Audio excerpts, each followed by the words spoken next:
또 성역 공부, 또 주차장, 또 여러 가지 광고 참고하시면 되겠습니다. 네, 주보를 참고하시면 되겠습니다. 오늘 말씀 보도록 하겠습니다. 오늘은 요셉을 통하여 역사하시는 하나님이십니다. 하나님께서는 믿는 자들을 통해서 역사하시는 줄로 믿습니다. 하나님이 아브라함과 함께 하셨고, 야곱과 이삭과 함께 하셨고, 요셉과 함께 하셨고, 그 다음에 에브라임과 므낫세에게 함께 하시죠. 하나님은요, 믿는 자들과 함께 하시고요, 또 아브라함과 약속했던 그 약속을 계속해서 이루어 나가십니다. 오늘 본문에도 보시면 요셉은 사실 형들에 의해서 다 팔려갔죠. 네, 팔려갔는데요. 또 누구에게 팔려갑니까? 애굽으로 가서 바로의 수위대장 보디발 장군에게 또 팔려갑니다. 이스라엘의 한 지파의 지도자로서 살아가야 할 이 요셉이 노예로서 살아가고 있는 것을 보게 됩니다. 요셉의 삶을 잠깐 요약하면 종살이를 하다가 억울한 누명을 쓰고 옥에 갇히게 되고, 하나님의 은혜로 만남을 통해서 꿈 해몽을 통해서 다시 바로 왕 앞에 서고 꿈 해몽을 통해 국무총리가 되는 그런 삶을 보게 됩니다. 그런데 여러분, 중요한 것은요, 요셉이 어떤 삶을 살았느냐, 이것보다 중요한 것은 요셉을 통해서 하나님께서 어떤 일을 하셨느냐, 이게 중요한 줄로 믿습니다. 여러분, 세상은요, 사람에게 자꾸 이름을 남기라는 거예요. 업적을 남기라는 거예요. 그런데 성경은요, 그렇게 이야기하고 있지 않습니다. 이름도 없이 빛도 없이 오른손이 하는 걸 왼손이 모르게, 그렇죠? 그런데 사람들은요, 이름을 남기고 업적을 남기고 명성을 남기고 가문을 남기고. 그런데요, 여러분, 주님의 마음은 그렇지 않습니다. 하나님의 마음은 그렇지 않아요. 요셉이 어떤 삶을 살았는가가 중요한 것보다, 여러분, 훨씬 중요한 것은 요셉의 삶을 통해서 하나님께서 어떤 일을 이루어 가셨느냐, 이게 중요합니다. 여러분, 요셉의 삶이 어떤 삶을 살았느냐가 중요하다면, 여러분, 우리가 우리 인생을 내 마음대로 내 뜻대로 내가 계획하고 내 뜻대로 살아가면서 살아가는 것, 그건 내 인생의 주인은 나예요. 나입니다. 그러나 내 삶을 주관하시고 내 삶을 인도하셔서 하나님의 뜻을 이루어가는 데 아름답게 쓰임받는다면 내 인생의 주인은 주님인 줄로 믿습니다. 우리가 주님을 주인으로 고백하고 구주와 예수님으로 나의 구주로 고백했다면 내 인생의 주님은 주가 되어야 됩니다. 주님이 되어야 되고요, 주님의 말씀이 내 인생의 주가 되어야 됩니다. 오늘 말씀은요, 요셉이 애굽으로 가자마자 형통한 삶을 살았다는 거예요. 요셉뿐만이 아니라 보디발의 가정도 복을 받았다는 것을 강조하고 있습니다. 하나님께서 아브라함에게 약속하신 약속이 이루어지고 있죠. 아브라함에게 뭐라고 약속하셨습니까? 너만 잘 되고 내 가정만 잘 되고 내 가문만 잘 될 것이다. 그렇습니까? 아니죠. 너로 인하여 온 천하 만민이 복을 받게 될 것이다. 하나님 그렇게 약속하셨습니다. 지금 요셉을 통해서 그 약속이 이루어지고 있습니다. 부분적으로 이루어지고 있습니다. 그렇죠? 요셉이 가는 곳마다 복받죠. 보디발 장군의 집이 복받죠. 죄수의 억울한 누명을 써서 감옥에 들어갔더니 감옥 안에 있는 죄수들이 복받죠. 애굽의 국무총리가 되었더니 애굽의 복을 받고 애굽 주변에 있는 모든 나라들이 복을 받더라. 할렐루야. 여러분, 아브라함과 약속했던 그 약속이 부분적으로 이루어지고 있습니다. 궁극적으로는 누구에게 의해서 완전히 이루어집니까? 예수 그리스도를 통해서 이루어지는 줄로 믿습니다. 예수님이 이 땅에 오셨습니다. 모든 사람에게 복을 주기 위해서 오셨습니다. 십자가에 달려 돌아가셨습니다. 부활 승천하셨습니다. 누구든지 주의 이름을 부르는 자들은 복을 얻고 구원을 얻게 되는 줄로 믿습니다. 예수님을 통해서 아브라함과의 언약이 완벽하게 이루어지는 줄로 믿습니다. 그게 은혜죠. 그게 복입니다. 오늘 말씀을 통해서 하나님께서 요셉을 통해 어떻게 역사해 나가시는가 말씀을 보도록 하겠습니다. 첫째는요, 여호와께서 요셉과 함께 하셨습니다. 창세기 39장에 보시면 요셉이 누구와 비교되고 있냐면 38장에 나왔던 유다와 비교가 됩니다. 여러분, 유다는 어디에 살았습니까? 하나님께서 약속하신 가나안 땅에 살고 있었어요. 그런데 아주 비참한 삶을 삽니다. 타락하고 음란하고 자기 욕심대로 살고 그런데 이 요셉은 하나님께서 약속하신 이 가나안 땅을 떠나서 애굽에 사는데도 불구하고 복된 삶을 살더라라는 것입니다. 여러분, 가나안 땅이 복을 주는 게 아닙니다. 땅 자체에 복이 있다는 것이 아니라 하나님이 함께하는 것이 복인 줄로 믿습니다. 나중에 하나님은 가나안 땅을 심판하시죠. 결국 심판하십니다. 그러나 하나님은 이스라엘 백성들과 끝까지 함께 하시는 줄로 믿습니다. 2절에 보시면 유다와 요셉의 삶의 차이가 나는 궁극적인 이유에 대해서 기록하고 있습니다. 여호와께서 요셉과 함께 하심으로 그가 형통한 자가 되어 그의 주인 애굽 사람의 집에 있으니 라고 기록하고 있습니다. 여러분, 요셉이 애굽에 팔려갔음에도 불구하고 형통했던 이유는 단 한 가지입니다. 하나님이 함께 하셨더라. 여러분, 요셉이요, 우린 좀 착각해요. 요셉이 믿음이 좋았고 원망 불평하지 않았고 최선을 다해서 살았고 지혜롭게 살았고 정말 전심으로 믿음으로 살았기 때문에 복을 받았다. 아닙니다. 그 말 이전에 뭐가 있어요? 하나님이 함께 하셨더라. 이게 먼저입니다. 그리고 형통한 거예요.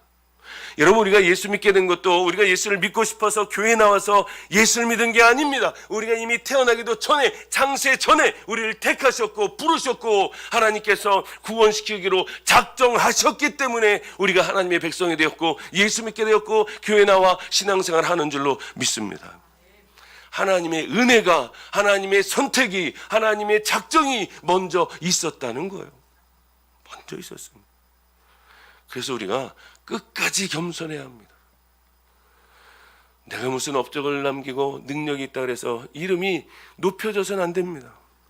우리는 헌신하고 충성하고 봉사하지만 누구의 이름만 높여드리면 됩니까? 주님의 이름에 높이면 됩니다. 하나님의 이름만 영광 올려드리면 됩니다. 그런데 많은 사람들이 예수 믿으면서 능력 없고 권능 없고 많은 업적을 남기며 자기의 이름을 드높이다가 좌절하고 실망하고 교만해지고 망하는 것을 봅니다. 여러분, 요셉이요, 감옥 안에 들어갑니다. 누명을 썼어요. 그런데도 불구하고 뭐라고 기록하냐면 하나님이 함께 하시니, 하나님이 함께 하시니 계속해서 이야기하고 있습니다. 21절에 보니까요, 여호와께서 요셉과 함께 하시고 그에게 인자를 더하사 간수장에게 은혜를 받게 하심에 간수장이 옥중 죄수를 다 요셉의 손에 맡김으로 그 재반 사물을 요셉이 처리하고 간수장은 그의 손에 맡긴 것을 무엇이든지 살펴보지 아니하였으니 이는 여호와께서 요셉과 함께 하심이라. 여호와께서 그를 범사에 형통하게 하셨더라. 그렇죠? 하나님께서 요셉의 삶을 형통하게 하신 이유는 그 앞에 하나님이 요셉과 함께 하심이라 라는 단어가 반드시 먼저 오게 되어 있습니다. 요셉과 함께 하는 것이 복인 줄로 믿습니다. 하나님이 함께 하는 것이 복인 줄로 믿습니다. 우리 성도들의 삶도 마찬가지입니다. 가장 중요한 것 중에 하나는 하나님이 나와 함께 하는 것인 줄로 믿습니다. 그게 복이에요. 하나님께서는 아브라함과 이삭과 야곱에게 함께 하셨고 요셉과 함께 하셨고 에브라임과 므낫세와 함께 하셨습니다. 이스라엘 백성들과 함께 하셨습니다. 심지어는 이스라엘 백성들이 죄를 범하고 우상을 섬길 때 그때마다 사랑하셨기에 징계하시고 그들을 또 징계하시고 또 징계하시죠. 왜요? 회개하고 되돌아오기를 원하시는 마음으로. 그래서 그들이요, 남북으로 분단이 되고 마지막에는 바벨론으로 포로로 잡혀가도 하나님은 끝까지 그들을 버리지 아니하시고 남은 자들을 통해서 역사하시고 믿는 자들을 통하여 역사하시고 그들과 함께 하시는 분, 그분이 바로 하나님이신 줄로 믿습니다. 그리고 예수님이 이 땅에 오시죠. 예수님의 이름이 뭐죠? 임마누엘입니다. 내가 너희와 함께 하겠다. 그리고 예수님이 십자가에 달려 돌아가시고 부활 승천하시면서 마지막으로 뭐라고 말씀하십니까? 부활하시고 나서 예수 제자들에게 뭐라고 말씀하십니까? 내가 너희와 세상 끝날까지 어떻게 하겠다? 함께 하겠다. 여러분, 마태복음은요, 임마누엘로 시작해서 임마누엘로 끝납니다. 하나님 함께 하겠다라는 거예요. 여러분, 오늘날도 마찬가지입니다. 우리가 예수를 믿지만 하나님이 나와 함께하는 것이 복이요, 은혜요, 축복인 줄로 믿습니다. 여러분, 복을 다른 데서 구하지 않기를 소망합니다. 하나님이 나와 함께하는 것, 여러분, 이게 복입니다. 이게 복이에요. 두 번째는요, 주인이 요셉의 형통을 보게 하십니다. 3절에 보니까 그의 주인이 여호와께서 그와 함께 하심을 보며 또 여호와께서 그의 범사에 형통하게 하심을 보았더라 라고 기록하고 있습니다. 누가 봤어요? 보디발이 봤어요. 요셉의 주인입니다. 근데 그가 뭘 봤냐? 하나님이 요셉과 함께 하는 걸 봤고 그의 범사에 형통케 하심을 봤어요. 하나님이 어떻게 함께 했고 어떻게 형통케 하셨는지 자세히 기록하고 있지는 않습니다. 그래서 우리는 잘 몰라요. 성경에 잘 기록되어 있지 않기 때문에. 그런데 분명한 것은 보디발이 요셉의 삶을 통해서 하나님이 함께하는 걸 봤고 형통케 하는 걸 봤다는 거예요. 여러분, 오늘날 우리가 예수를 믿을 때 예수 믿는 사람이 예수 믿지 않는 사람의 눈에 하나님이 함께하는 것, 형통한 것, 이것이 보여져야 할 줄로 믿습니다. 보여져야 합니다. 정말 내가 예수 잘 믿으면 예수 믿지 않는 사람이 예수 믿는 사람을 보고 하나님 함께하는구나. 잘 돼서 함께하는 게 아닙니다. 여러분, 우리가 예수를 정말 잘 믿으면요, 어렵고 힘들어도 정말 행복하고 즐겁고 기쁨으로, 저 사람은 돈을 저렇게 많이 벌지도 못하는데 왜 저렇게 행복할까? 저 사람의 기쁨의 근원은 어디에서 나오는가? 이렇게 돼야 된다니까요. 요셉은 비록 형들에게 팔려갔지만 자신은 하나님의 자녀라는 정체성을 분명하게 알고 있었습니다. 애굽 사람들과 아마 구별된 거룩한 삶을 살았던 것 같습니다. 여러분, 애굽 사람들과 요셉이 똑같이 살았다면 보디발 장군이 어떻게 요셉이 형통하게 되고 하나님이 함께하는 걸 어떻게 볼 수 있겠어요? 똑같이 살지 않았습니다. 구별된 삶을 살았고요, 거룩한 삶을 살았고요, 하나님을 섬기는 그런 삶을 살았을 것이다라는 거예요. 근데 여러분, 요셉의 나이가 지금 몇 살입니까? 약 소년이에요. 소년. 16세 혹은 17세, 18세. 성경학자들은 요 정도 봅니다. 요 정도. 그런데 어떻게 믿음을 지킬 수 있었을까요?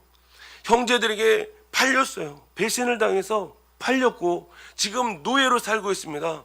그런데 어떻게 믿음을 지키고 나는 하나님의 자녀다 라고 정체성을 잊어버리지 않고 믿음을 지키며 살 수 있느냐라는 거예요. 이유가 뭘까요? 어디에 있습니까? 이 이유가 어디 있을까요? 하나님께서 그에게 뭘 주셨어요? 꿈을 주셨어요. 사인을 주셨습니다.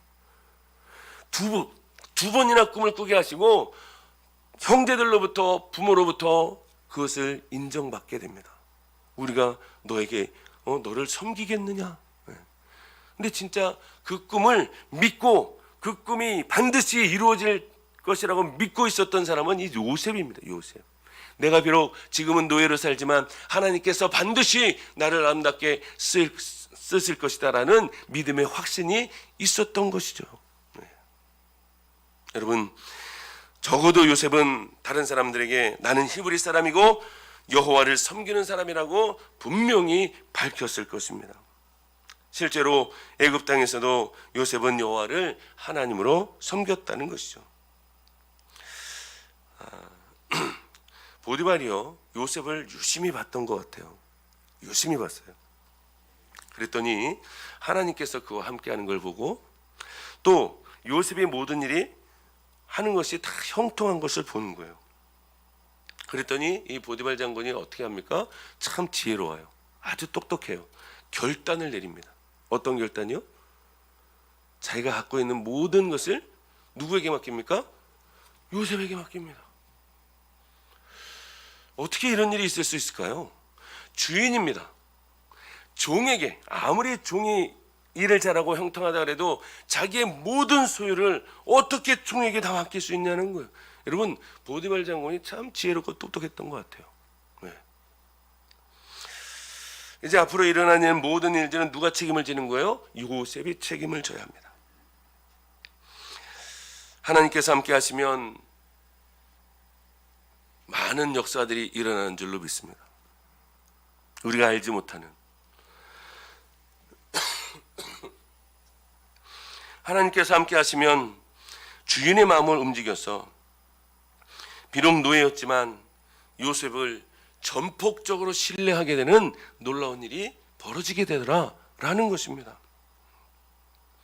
하나님께서 함께 하시면 우리는 거룩한 삶을 살게 되고 구별된 삶을 살게 되는데, 하나님께서 어떻게 하시든 역사하시더라라는 거죠. 세 번째는 요셉을 통해서 보디발에게 복을 내리십니다. 5절에 보시면 그가 요셉에게 자기의 집과 그의 모든 소유물을 주관하게 한 때부터 여호와께서 요셉을 위하여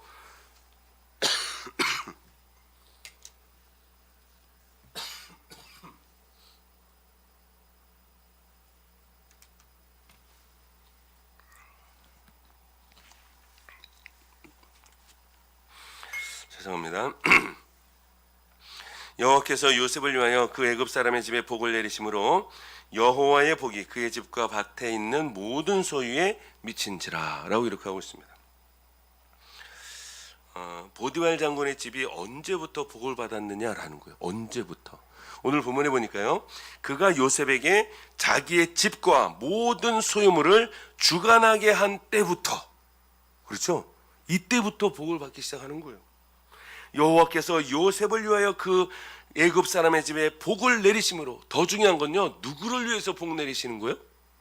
누구를 위해서요? 요셉을 위하여.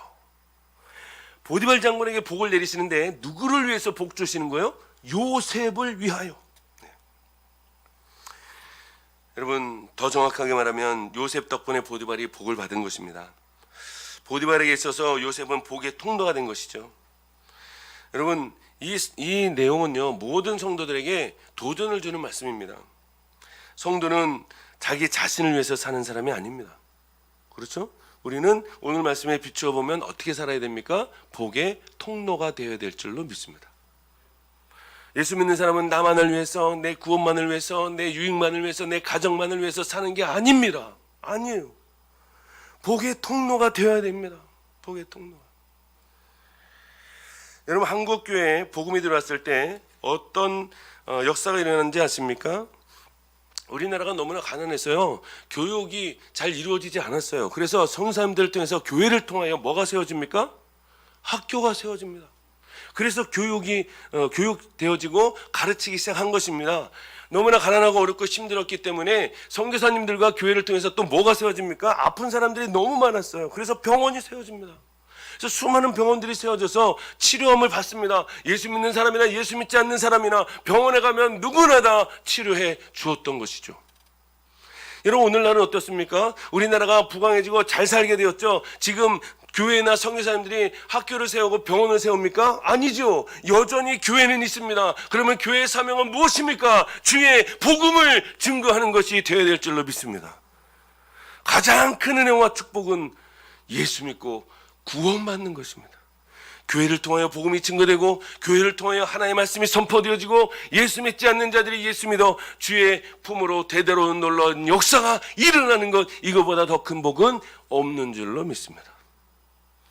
여러분, 우리나라에 복음이 들어왔을 때 교회와 성사님들을 통해서 학교를 세우고 병원을 세운 목적은요, 예수 믿게 하기 위한 것이었습니다. 예수 믿게 하기 위한 거예요. 오늘날도 마찬가지입니다. 여러분, 우리가 하나님 앞에서 예수를 믿는다고 한다면 복음의 통로, 주의 복음의 통로가 되어야 될 줄로 믿습니다. 요셉은 노예로 살면서도 종의 일에 충성했습니다. 감옥에 있으면서도 죄수로서 충성을 다했습니다.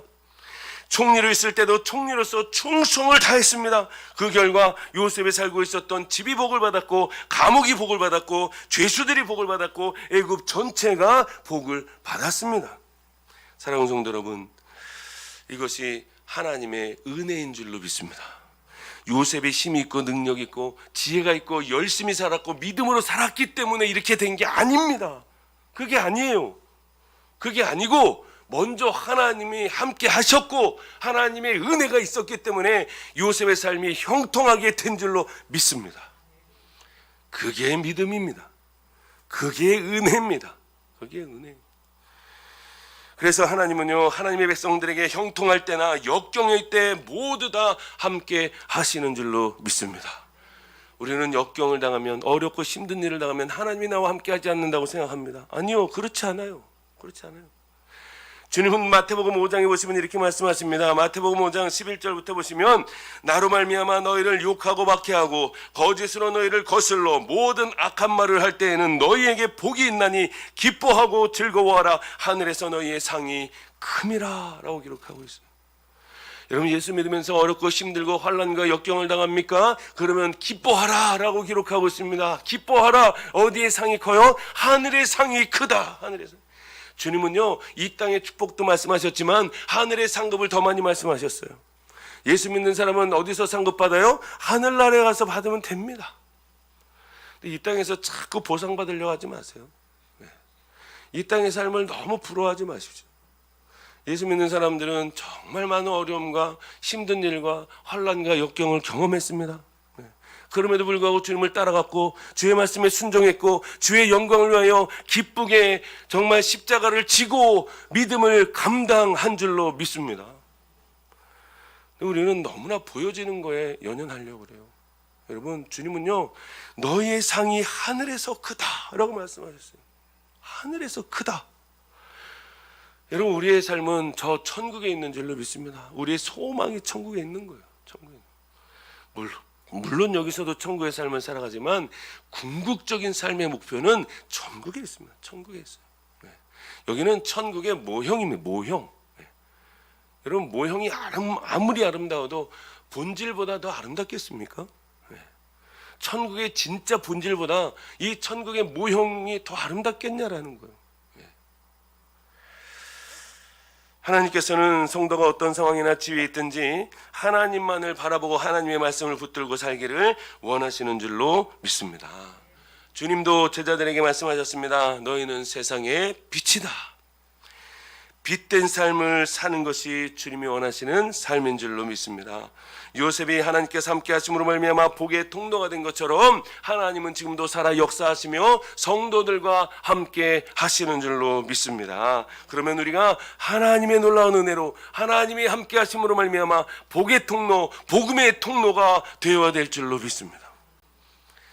여러분, 우리가 병원을 세우고 학교는 세우지 못해도요, 복음의 통로는 될 수 있어요. 할렐루야. 복음의 통로. 우리가 나와서 복음을 전하고 우리의 삶을 통해서 복음을 전할 때 놀라운 복음의 통로가 이루어지게 될 줄로 믿습니다. 요셉을 통해서 역사하시는 하나님은요, 지금도 살아 역사하셔서 믿는 자들을 통하여 역사하시는 줄로 믿습니다. 저 여러분의 삶이 빛된 삶이 되고 하나님 앞에 귀하게 쓰임받아 하나님을 영원하게 하고 귀하게 쓰임받는 믿음의 삶이 되기를 주의 이름으로 축원을 드립니다. 기도하겠습니다. 하나님, 감사합니다. 오늘도 귀하고 복된 날을 허락하셔서 하나님 전에 나와 예배를 드리게 하시니 감사합니다. 하나님은 살아 역사하시는 줄로 믿습니다. 어제나 오늘이나 동일하신 분이 하나님이신 줄로 믿습니다. 하나님, 요셉을 통하여 역사하신 하나님, 요셉을 통하여 복의 통로를 만드신 하나님, 오늘날도 살아 역사하시어 성도들의 삶을 통하여 복음의 통로가 되기를 원하시는 하나님, 저희들을 들어 아름답게 사용하여 주시옵소서. 성도에게 복은 하나님이 우리와 함께하는 임마누엘의 복인 줄로 믿습니다. 하나님이 나와 함께하는 것이 기쁨이요 감사요 만족이요 참 자유함인 줄로 믿사오니 하나님의 함께함을 받아 누리고 그 축복의 통로가 되며 하나님 앞에 영광이 되는 귀한 삶이 될 수 있도록 역사하여 주시옵소서. 감사드리며 예수님의 이름으로 기도하옵나이다. 아멘.